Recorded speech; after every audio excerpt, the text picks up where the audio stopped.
찬양인데요. 정말치로 저희들이 먼저 부르고 성도님들께 함께하는 그런 찬양을 만들어 가겠습니다.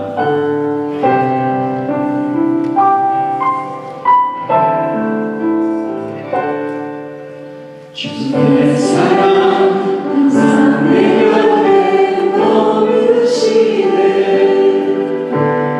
주님을 모른다 하여도 주의 사랑 항상 나를 믿어주시네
지금도 살아계셔서 우리와 늘 함께하시는 사랑의 하나님, 저희와 늘 동행하시고 세상의 험난 풍파 유혹 가운데서도 우리의 삶의 푸른 초장과 잔잔한 물가로 인도하시니 감사합니다. 이 시간 주님의 거룩한 존전에서 예배드릴 때 하나님 앞에서 참된 예배자가 되게 하여 주시옵소서. 이 시간만큼 아버지께 온전한 마음과 정성으로 찬양과 경배를 올려드려오니 아버지 홀로 영광 받아 주시옵소서. 각박해진 어지러운 세상과 우리의 삶 속에서 육체와 영적 전쟁으로 풀리지 않는 많은 문제들과 하루하루를 지치게 하는 사탄의 유혹을 이겨내지 못하고 날마다 넘어지고 갈등하며 무너지고 있음을 고백합니다. 그리고 회개합니다.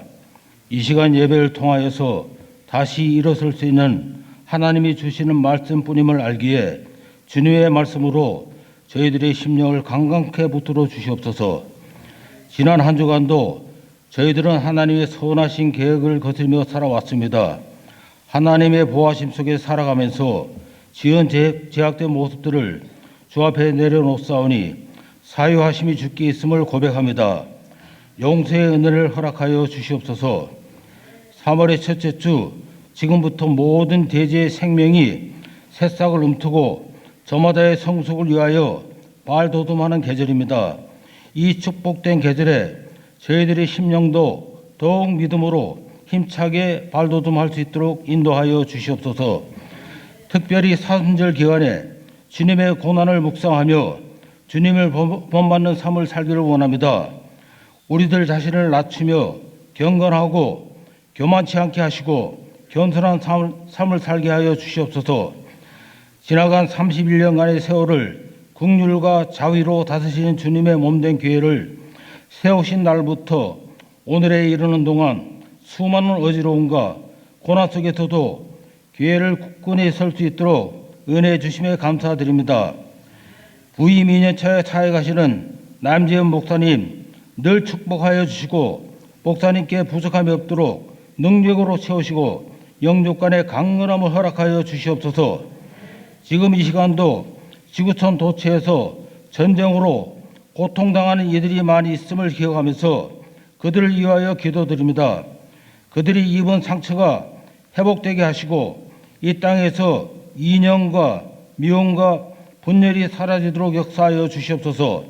이 땅의 모든 이주정자들이 권력과 살해 사욕을 버리고 하나님과 백성을 두려워하게 하여 주시옵소서. 오직 하나님이 존귀하신 이름만이 선포되게 하여 주시옵소서.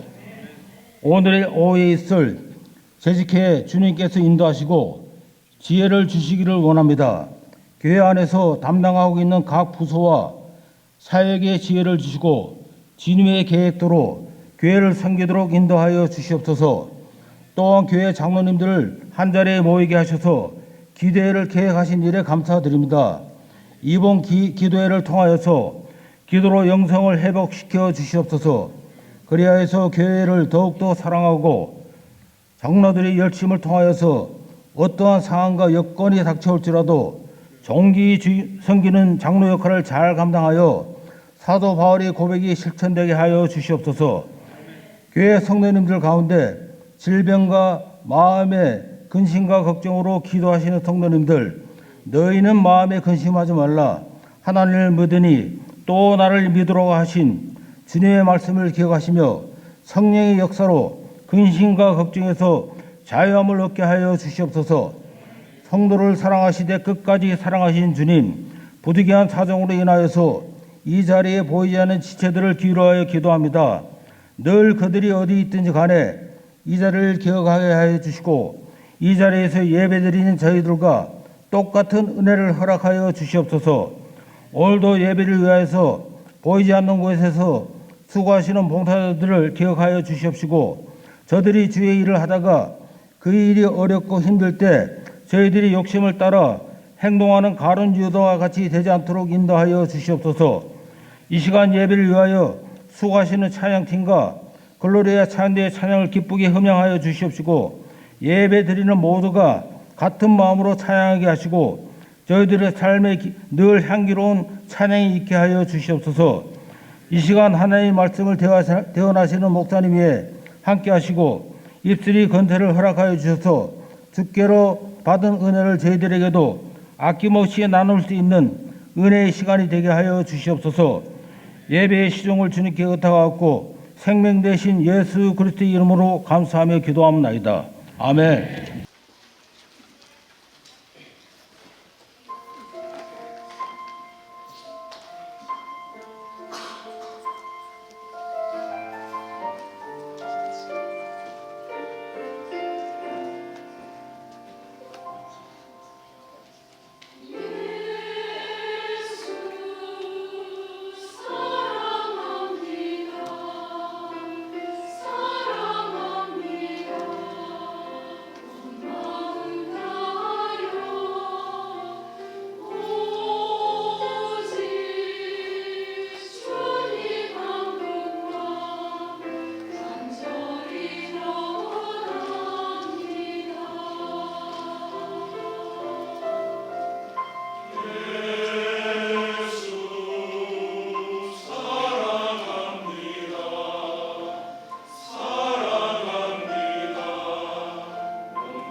아멘. 우리가 살아가는 모든 순간이 주님의 은혜임을 믿습니다. 그리고 오늘은 소망의 여정 5번째 말씀으로 우리에게 임한 은혜라는 제목으로 우리가 말씀 함께 살펴보기를 원합니다. 지난주에 이어서 오늘도 제가 질문으로 말씀을 시작하기를 원합니다. 신앙생활을 하다 보면 이런 생각이 들 때가 가끔은 있습니다. 이 모든 것이 과연 누구를 위한 것이며 나에게는 어떠한 의미가 있는가? 그런 생각을 한 번씩 해보신 적이 있으신가요? 저는 아주 가끔 제 삶과 이 말씀이 좀 동떨어진 이야기 같다라는 느낌이 들 때도 있고, 혹시 나와는 무관한 것은 아닐까라는 의문이 들 때도 아주 가끔은 있습니다. 그런 경험하신 적이 있으신가요? 저만 그런가요? 저만 그럼 이상한 사람이 되는데, 특히 개혁주의 신앙이나 이 정통 장로교 교리 안에서 자라오신 분들 가운데서는 이러한 마음을 느끼신 적이 한 번쯤은 있으셨을 것입니다.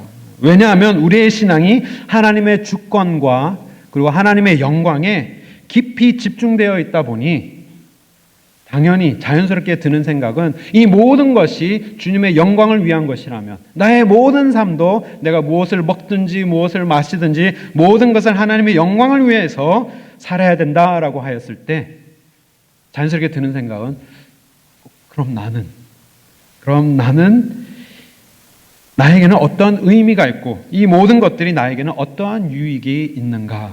아주 가끔씩은 이러한 생각이 들 때가 있을 것입니다.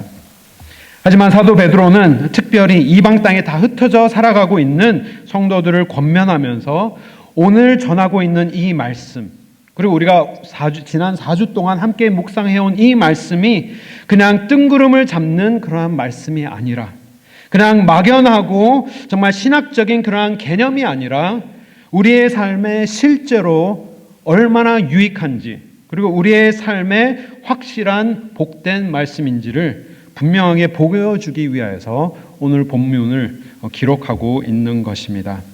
하나님의 영광과 우리의 기쁨은 서로 무관한 것이 아니라 하나님의 영광이 곧 나의 기쁨임을 믿습니다.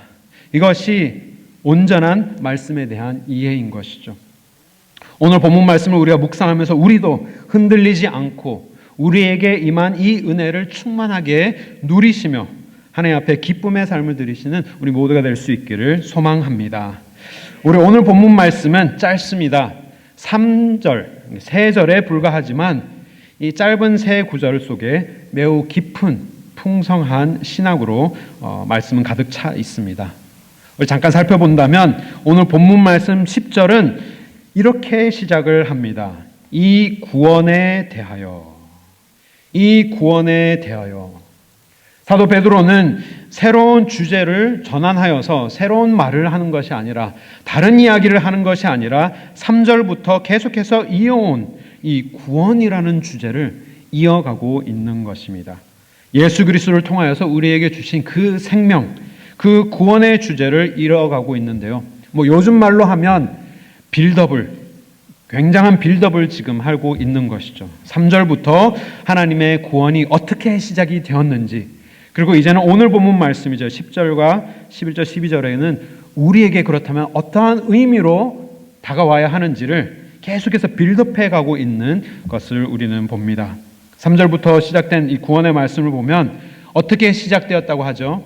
하나님의 크신 긍휼하심으로 말미암아 우리를 거듭나게 하시고 다시 태어나게 하시고, 또 4절에는 예수 그리스도의 부활을 통하여서 우리에게 산 소망을 주시고 또 썩지 아니하는 유업을 주셨으며, 이제 5절에는 구체적으로 이제 구원의 설명을 하고 있습니다. 5절은 너희는 말세에 나타나기로 예비하신 구원을 얻기 위하여, 이 모든 것을 하나님께서 친히 보호하여 주셨다. 우리에게 구원을 보장하여 주셨다. 미래의 구원을 보장하여 주셨다라고 말씀하시고, 또 6절에 그 구원이 시험을 통하여서, 수없이 많은 시험을 통하여서 우리가 연단이 되고 또 곧 우리의 믿음이 단련이 되는 과정이 있으며, 또 8절에는 그것을 다 기쁨으로 우리가 하나님 앞에 올바로 서 있을 때 그 믿음이 참된 믿음이 되고, 그 참된 믿음의 결론은 무엇이라고 합니까?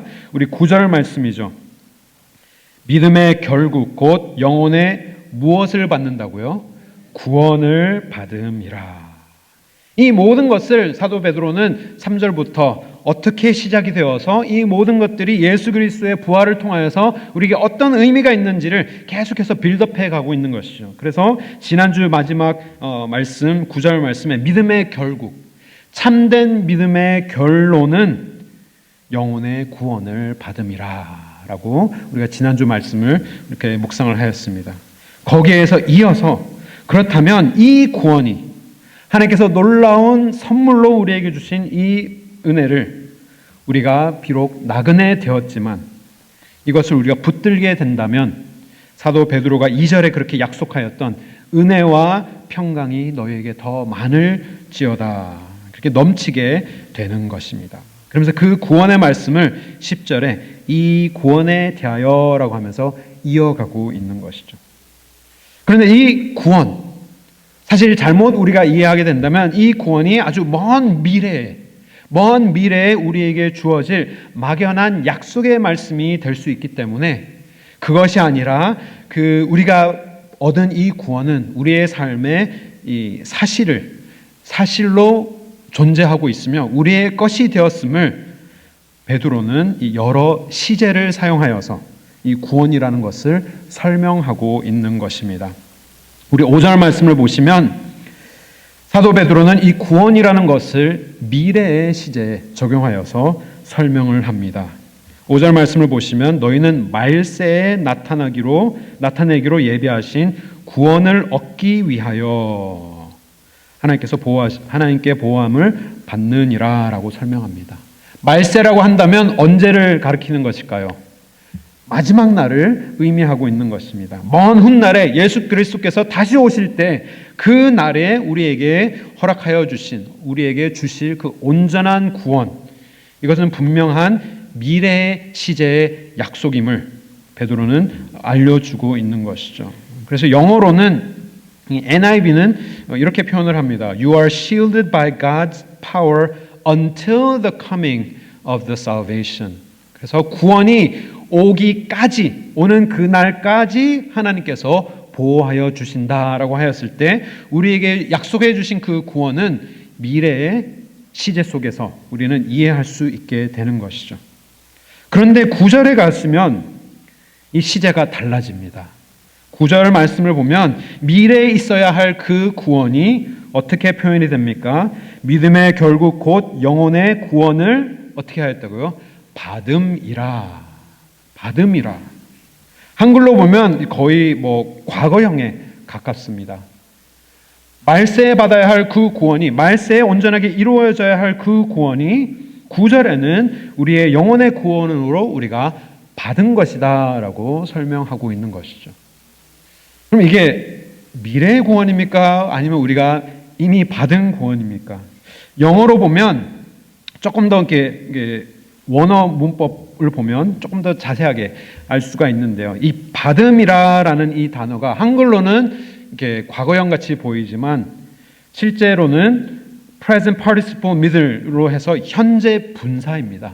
현재 분사 중간태로 사용이 됐는데 그 말은 진행형 동사로 쓰여진 것이죠. 그래서 영어로 표현하면 ing가 붙어서 뭐뭐뭐 하고 있는 하는 현재 진행형으로 우리에게 설명해 주고 있는 것입니다. 그래서 NIV도 receiving the goal of your faith, ESV도 obtaining the outcome of your faith 라고 번역이 된 것이죠.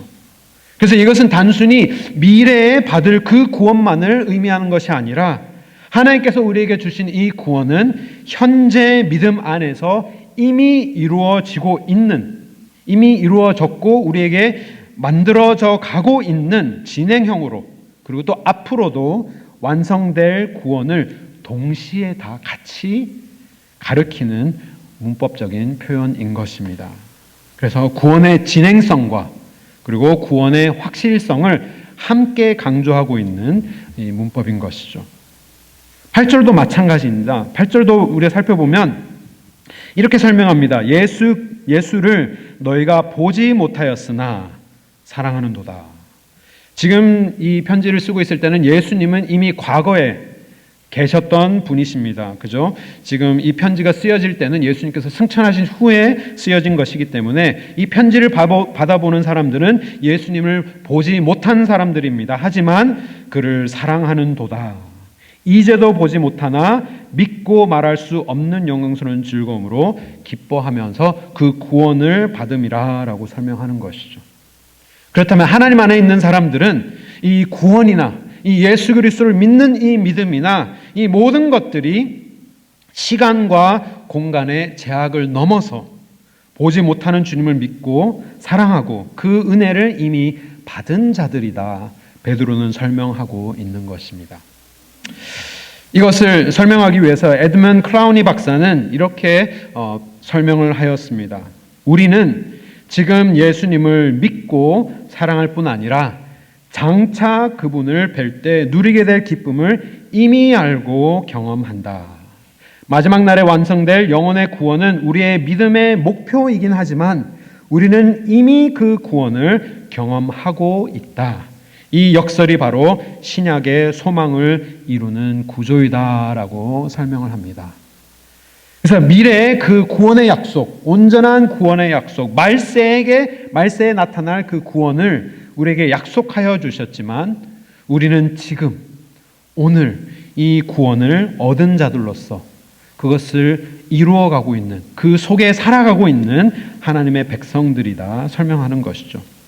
그렇기 때문에 사도 바울도 빌립보서 2장 말씀을 보면 두렵고 떨림으로 너희 구원을 어떻게 하라 명합니까? 구원을 이루어라라고 하는 것이죠.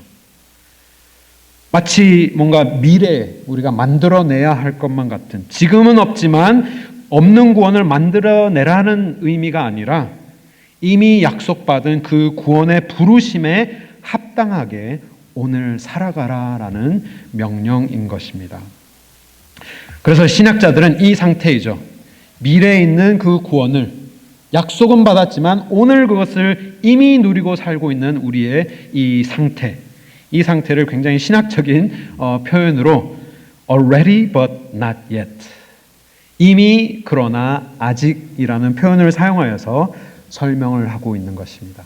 구원도 마찬가지고요. 하나님의 나라도 마찬가지입니다. 하나님의 나라도 이 땅에 이미 임하셨지만 아직 온전한 나라를 우리는 기다리면서 살아가고 있는 것 같이 그리스도께서도 우리에게 구원을 허락하여 주셨지만 그리스도 안에 있는 우리는 이미 그 구원을 얻었지만 또 온전한 구원을 기다리는, 그래서 이미 구원을 받았고 지금 그 구원을 누리고 있으며 또 장차 완성될 그 구원을 기다리는 자들임을 믿습니다.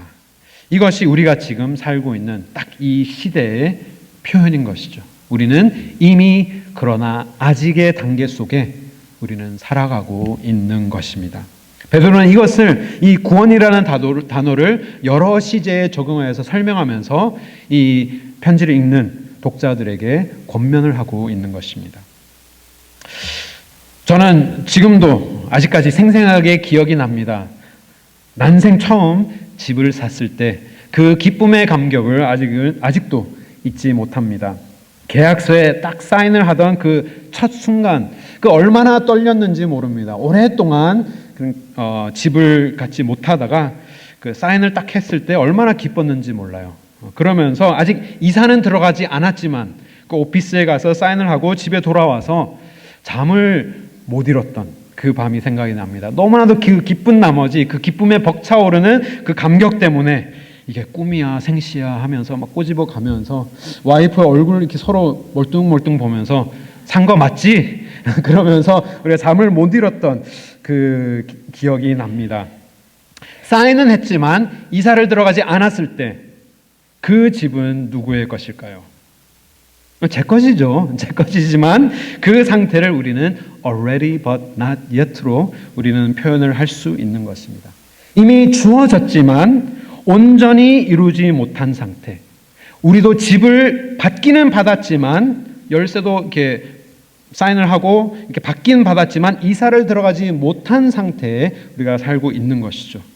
하지만 여기서 중요한 것은 그 벅찬 기쁨에 잠 못 이루었던 그 기쁜 마음, 멀뚱멀뚱 뜨면서 눈을 뜨면서 이렇게 꼬집어 가면서 이게 꿈이야 생시야 하면서 너무나도 기쁨을 주체하지 못하는 그 기쁨 속에 잠을 못 드는 그 모습이 사실 오늘 우리가 살아가야 하는 영적인 모습인 것입니다.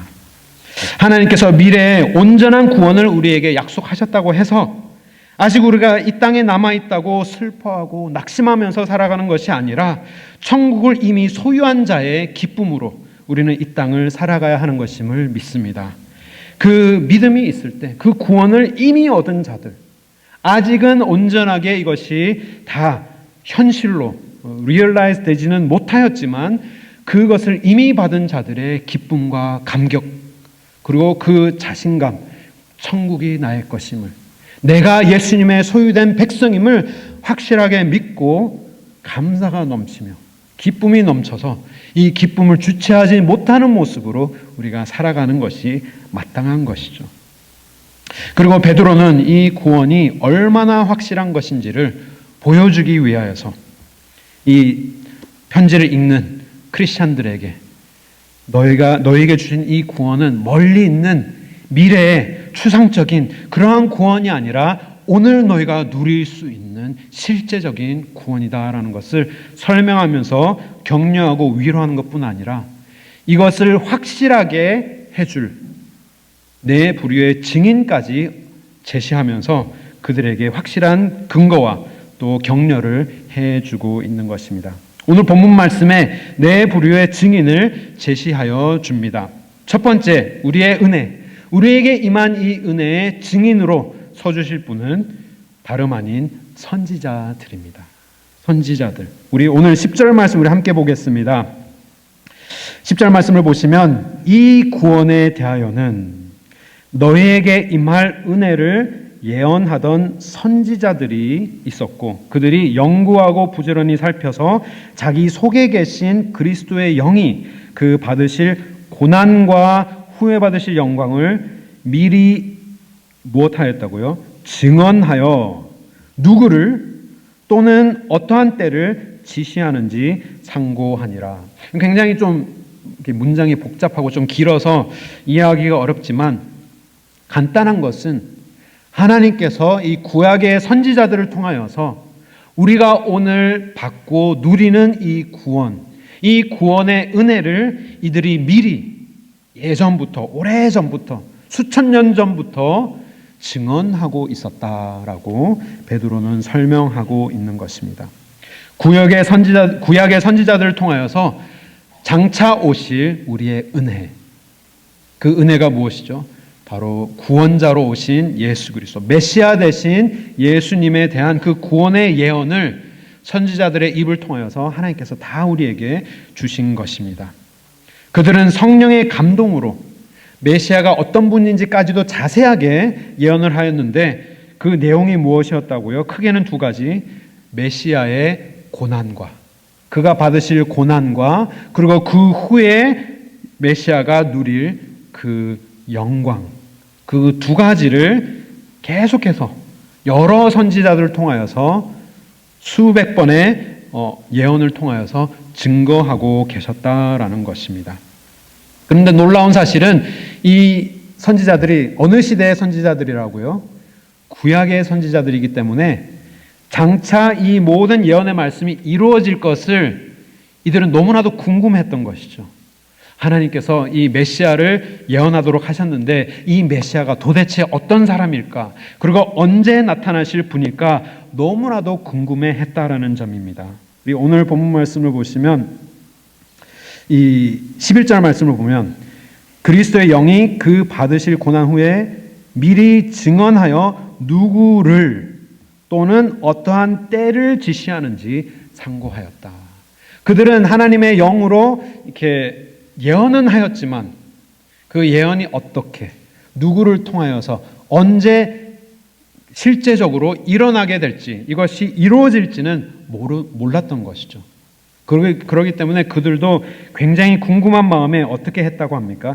열심히 연구했다라고 합니다.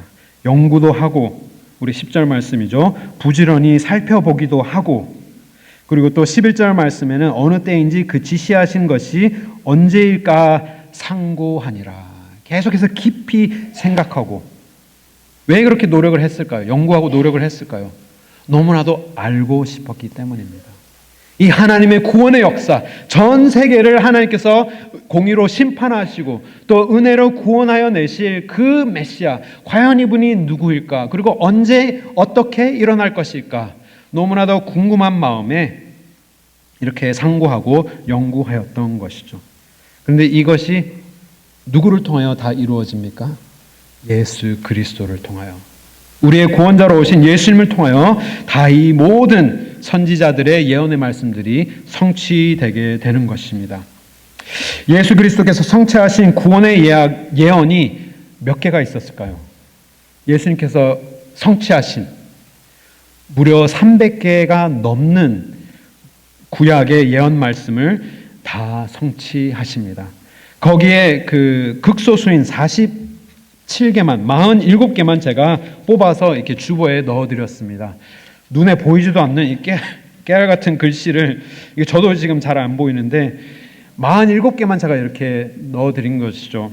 여기 제가 몇 개만 읽어드리면 딱 2번 보면 메시아는 베들레헴에서 태어날 것이다. 미가서 말씀을 예수님께서 성취하시고, 또 3번은 메시아는 동정녀에게서 태어날 것이다. 이사야 말씀을 예수님께서 다 성취하시고, 아브라함의 혈통, 이상의 후손, 야곱의 후손, 유다 지파, 다윗의 왕위를 잇는 이러한 모든 아주 디테일하고 자세한 이런 예언의 말씀들을 예수님께서 다 성취하신 것입니다.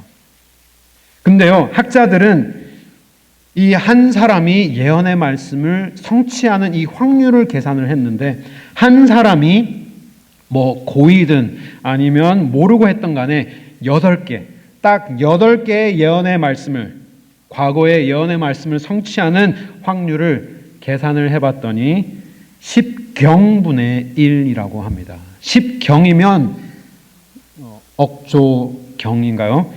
0이 17개, 그죠? 1하고 17개의 0이 있는 1 in a 10 to the 17th power, 10의 17승 되는 그 확률이 한 사람이 이 자세한 8개의 예언을 성취하는 확률이라고 합니다.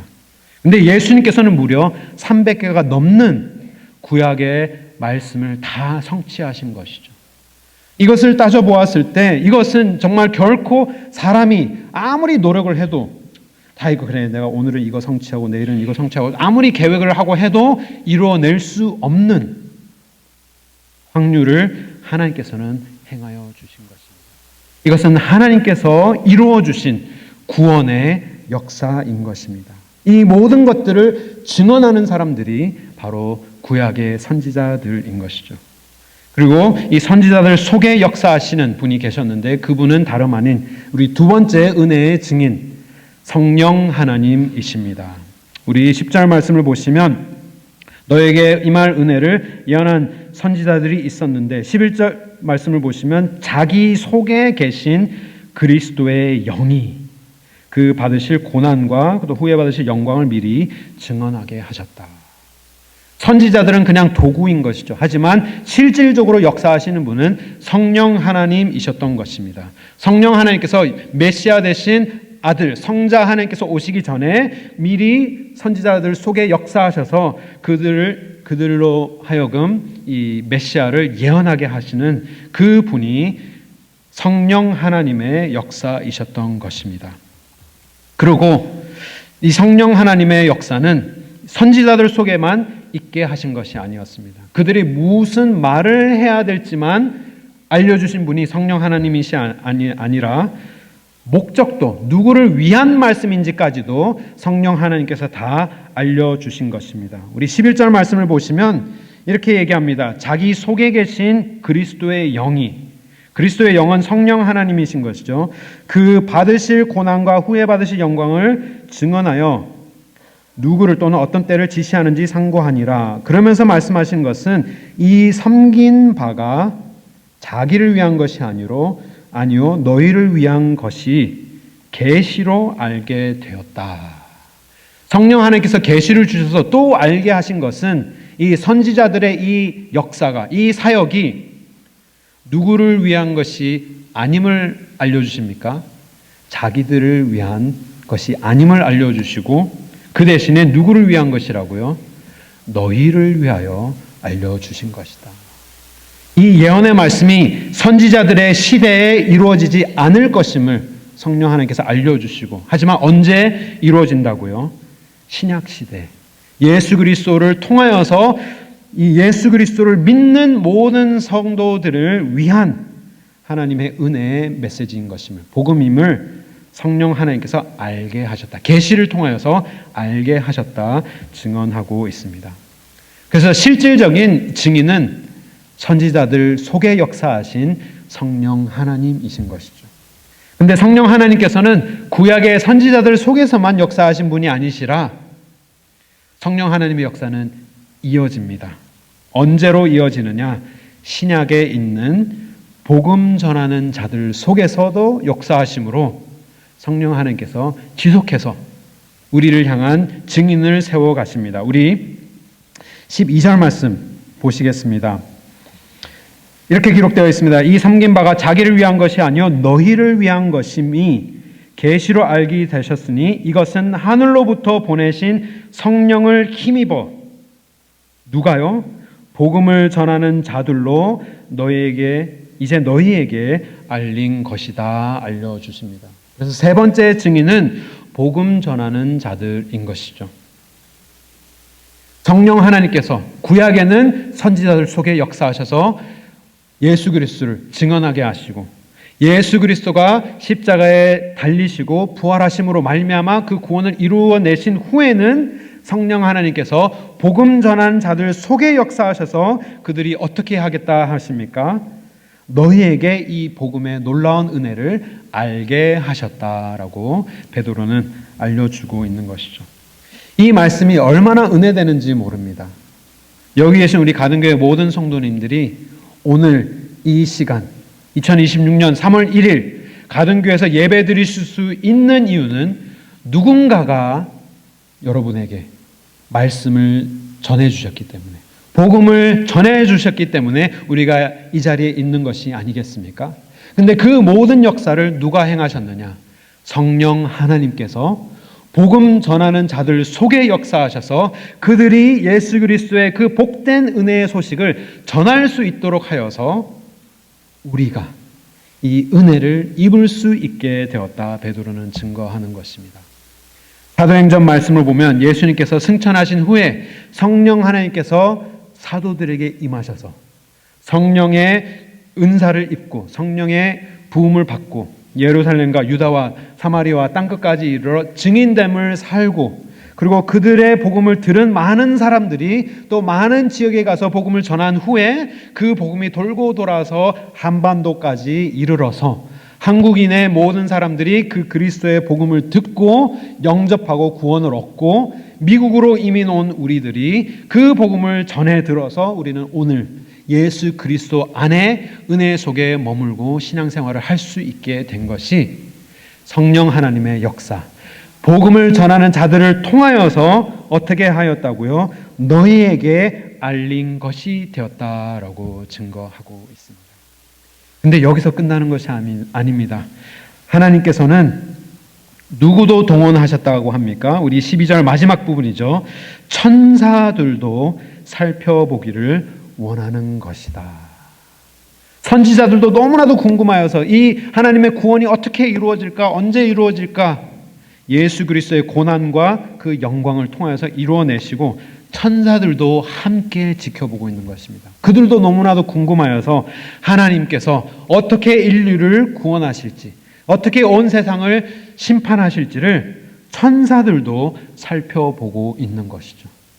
천사들도 살펴보고 있다면 우리 속에 있는 이 은혜의 구원의 역사를 살펴보고 있다는 것은 이것이 확실한 것임을 그들이 지켜봄으로써 우리의 증인이 되는 것입니다. 사랑하는 성도 여러분, 여기 스크린에 있는 이 네 증인들, 네 부류의 증인들을 보시면 무슨 생각이 드십니까? 하나님께서 하나님의 구원의 역사를 이루어내신 그 모든 궁극적인 목적이 하나님의 영광을 위한 것이지만 하나님께서는 그 영광이 하나님에게만 것이 아니라 우리에게도 임할 수 있도록 이토록 많은 은혜의 확실한 증인들을 동원하셔서 우리가 그 은혜를 입을 수 있는 엄청난 수혜자들이 될 수 있도록 그 하나님의 구원을 입는 자들이 될 수 있도록 하나님께서 이토록 역사하여 주고 계신 것을 우리는 볼 수 있기를 소망합니다. 구약의 선지자들을 통하여 신약의 복음 전하는 자들을 통하여 또 이 모든 자들을 주관하고 계시는 성령 하나님을 통하여 그리고 그뿐 아니라 천국에 있는 모든 천사들도 지켜보고 있는 것이죠. 그들도 흠모하고 있는 이 구원의 역사 속에 우리가 이 은혜를 입은 자들로서 수혜자로서 하나님 앞에 하나님의 백성이 된 것입니다. 그래서 오늘 말씀 10절부터 12절까지 너희라는 단어가 여러 번 반복되어 있습니다. 10절에도 구원에 대하여 너희에게 임할 은혜, 그리고 12절에도 섬긴 바 자기를 위한 것이 아니라 누구를 위한 것이라고요? 너희를 위한 것이며, 그리고 12절 끝에도 이 복음 전하는 자들로 이제 너희에게 알게 하신 것이다. 하나님께서는요, 우리가 이 은혜를 얻기를 원하시고 이 은혜 속에 우리가 거하기를 원하시고 하나님 안에서 예수 그리스도 안에서 구원받기를 원하시는 하나님이신 줄 믿습니다. 그래서 우리가 비록 이 땅에 나그네가 되어서 살면서 아무것도 없는 것 같아 보이지만 하나님의 구원의 손길이 정말 먼 훗날에 막연한 하나님의 구원으로 우리가 느껴질 때가 있지만 하나님께서는 이미 그것을 우리에게 허락하셔서 그 구원의 감격 속에 우리가 살 수 이토록 많은 증인들을 동원하셔서 이 은혜를 우리에게 넘치도록 부어주신 줄 믿습니다. 그 은혜 속에 우리가 거하며 예수 그리스도 안에 붙들려 살 때 이 은혜를 전하는, 우리도 이제는 이 복음을 전하는 자들로서 천사들도 흠모하는 이 사역에 동참하시는 우리 가든교회 모든 성도님 될 수 있기를 주님의 이름으로 축원합니다. 하나님 아버지, 참으로 감사드립니다. 오늘 우리에게 말씀을 통하여 받을 자격 없는 우리에게 넘치는 은혜와 하나님의 복된 구원을 우리에게 허락하여 주신 것을 다시 한번 일깨워 주시니 진심으로 감사드립니다. 하나님, 우리가 일평생 살아가는 동안에 절대로 구원의 감격에서 벗어나 살지 않게 하시고 우리에게 이토록 많은 증인들을 동원하여서 우리에게 은혜를 옷 입혀 주신 하나님을 우리가 붙들고 하나님 앞에 기쁨의 제사 드리는 우리 모두 되게 하여 주시옵소서. 예수 그리스도의 이름으로 기도드립니다. 아멘.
나사를 생각하시면서 우리에게 임하신 하나님의 은혜를 감사하는 마음으로 찬양하기 원합니다.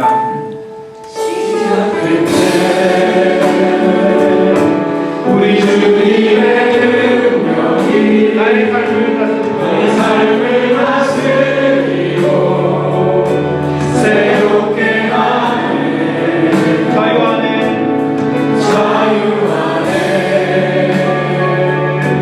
죄와 사망으로부터 나의 삶은 변하고 나의 삶은 변하구나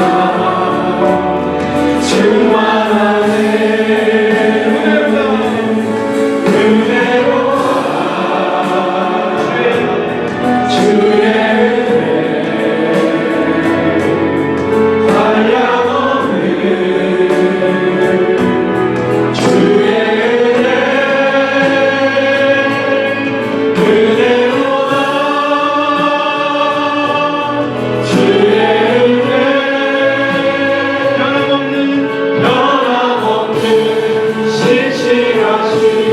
주의